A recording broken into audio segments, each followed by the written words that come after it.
Hey guys, what's going on? It's Liam Jenkins here from Philly Sports Network, bringing you something a little bit different today on the channel. Now, what we're used to here on this Philly Sports Network channel is Eagles film breakdowns and a lot of Eagles and Philadelphia related content. And what we're going to do today is try and intertwine what we see in Philadelphia with a story dating back to February and now the World Cup. Now, I don't know if many of you know, but there is a tournament going on in the world of soccer?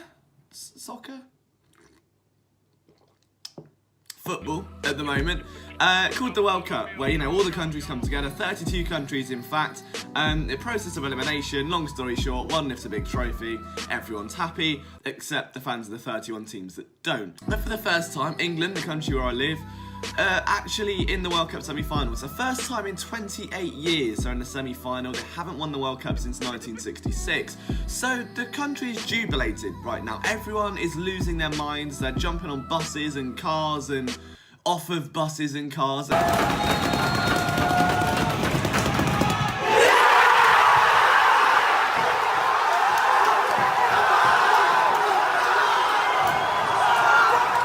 Just a whole array of things of that nature. But what I wanted to do was tell a little story, because something happened in this World Cup and something happened to England in this World Cup that directly links to a story with Philadelphia. And this, for me, I think is just something worth sort of sharing with you. So as we say, we'll cast our minds back to February, where the NBA took place in London. So Philadelphia 76ers fly over to London. They've got a game with the Boston Celtics at the O2 Arena, and I was lucky enough to attend that game as a member of the press, and it's the first time I've ever attended a game as a member of the press for my own website. So I used to do motorsport commentary and stuff before, but this was the first time that, as a member of Philly Sports Network, I went to that game, and not only was I a member of the press, but I wasn't at a disadvantage. You know, it was the first time in my career where I wasn't relying on, you know, other outlets or other transcripts or sources, that I was in the heart of it. The interviews that were being conducted, the questions that were being asked to those players, I was having an impact on that. And it was the most surreal feeling. That there's nothing more frustrating, I think, as a writer when you're watching a press conference at home, you're hoping that you've got an angle, you've got a story you want to work on, and you're just hoping that someone asks a question so you can get the quotes you need to make that perfect angle. And they just ask some horrific questions, and it doesn't make sense. It's just aggravating, because you know what you would ask, and you know it would just give a much better insight into the upcoming game. So to be a part of that was absolutely awesome. If you haven't read any of my content, you can find that at phillysportsnetwork.com. For me, my favourite article ever was the piece on Ben Simmons and his relationship with LeBron James, which kind of ironic, you know, given the fact that he signed with the Lakers. We'll ignore that for now. We'll ignore the fact that Ben Simmons is gone. And what we will turn our attention to is back at that game. Now, something happened during that practice, so during that time. And essentially what had happened was, now I'm wearing a Charlton shirt, but I don't watch a lot of football, alright? So for me, this was a completely new experience. I go to the basketball game, the practices are going on. You've got the Boston Celtics practicing in the morning, the Sixers practicing in the same gym in the afternoon, and then after that it's a bunch of like PR stuff. So Crystal Palace, a Premier League team, got some of their players over, and in the midst of all of this were two players from a club called Tottenham Hotspur. Now, one was Jan Vertonghen, and another man we will get to a little bit later. So I had no idea who these players were. They were just stood sort of by the door to the basketball courts, all right, while all the kids and stuff were finishing up from a school program. And they were just stood, there were like TSN reporters and ESPN guys, and I mean, Derek Bodner was there, who's a fantastic writer over at The Athletic. But these two guys were there, quite tall, quite muscly, quite relaxed, you know, just in tracksuits and in grey NBA shirts, nothing, you know, too exciting. And they just started talking about Philadelphia, and one of them in particular was just, you know, talking about the Eagles and the Super Bowl. So, you know, as someone that has covered that Super Bowl and covered that team for 4 years, I thought I found an opportunity to go and have a word. So, you know, Liam straightens his invisible tie, goes up, starts talking about the Super Bowl, the season to come, introduced myself, obviously. He didn't tell me his name, which is a bit weird. Just kind of said, hey, I'm Liam, kind of Philly Sports Network, big year for the Eagles. He's like, yeah, it was really good. And then he started saying, you know what, this is a bit different than normal. And I was like, okay, why? He's like, the crowd's a bit different. And I was like, what do you mean? It's a practice. I mean, it feels a bit weird.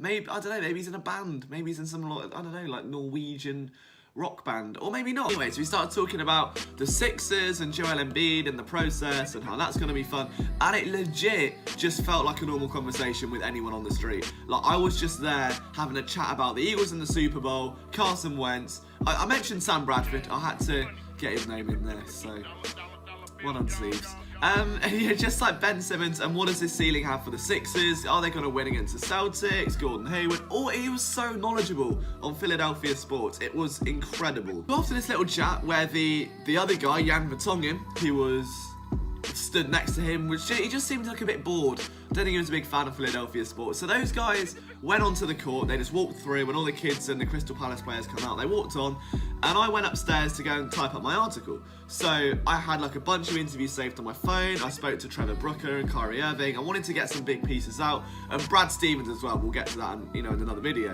But yeah, I went up, thought nothing of it. And later on that night, I kid you not, on the Sixers page, the man I was talking to was Eric Dyer. Now, for some of you, you're not going to go, wow, Eric Dyer. But if I tell you, or rather show you, what he did in the World Cup quarter-final, your opinion may be a bit different.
Eric Dyer steps up to take a penalty because the England striker Jamie Vardy had a thigh strain, a strain of the old thigh, so he couldn't take the penalty.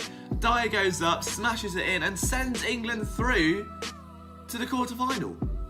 And that, for me, is insane. Like, I was literally stood from me to this cup of coffee away talking about Philadelphia sports, and then the Eagles retweeted something with a care package and a jersey with Dyer number 4 on the back. So the guy is literally like a die-hard Philadelphia fan. Alright, and it blows my mind. Like, I feel so awful. Like, I don't watch football because the team I support are like so far from relevance. They're never on television, they never do anything of note, so I didn't really have a reason to. Like, I occasionally watch Match of the Day, which is like the recap show over here, but I'm so busy covering the Eagles, running the website, running a second job, doing the videos, like, I don't have time to sit down and watch a 90-minute game, and I'm always working on Saturdays.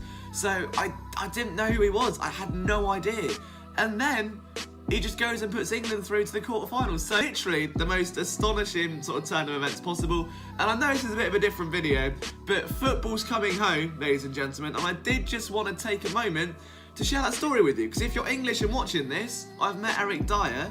If you're a Philadelphia fan and watching this, you've got a reason to root for England, who are underdogs. The football's coming home. And look at that. I've just dropped my phone because it's that exciting. So, I mean, if you are interested in this, like, there's a load of different stories like that.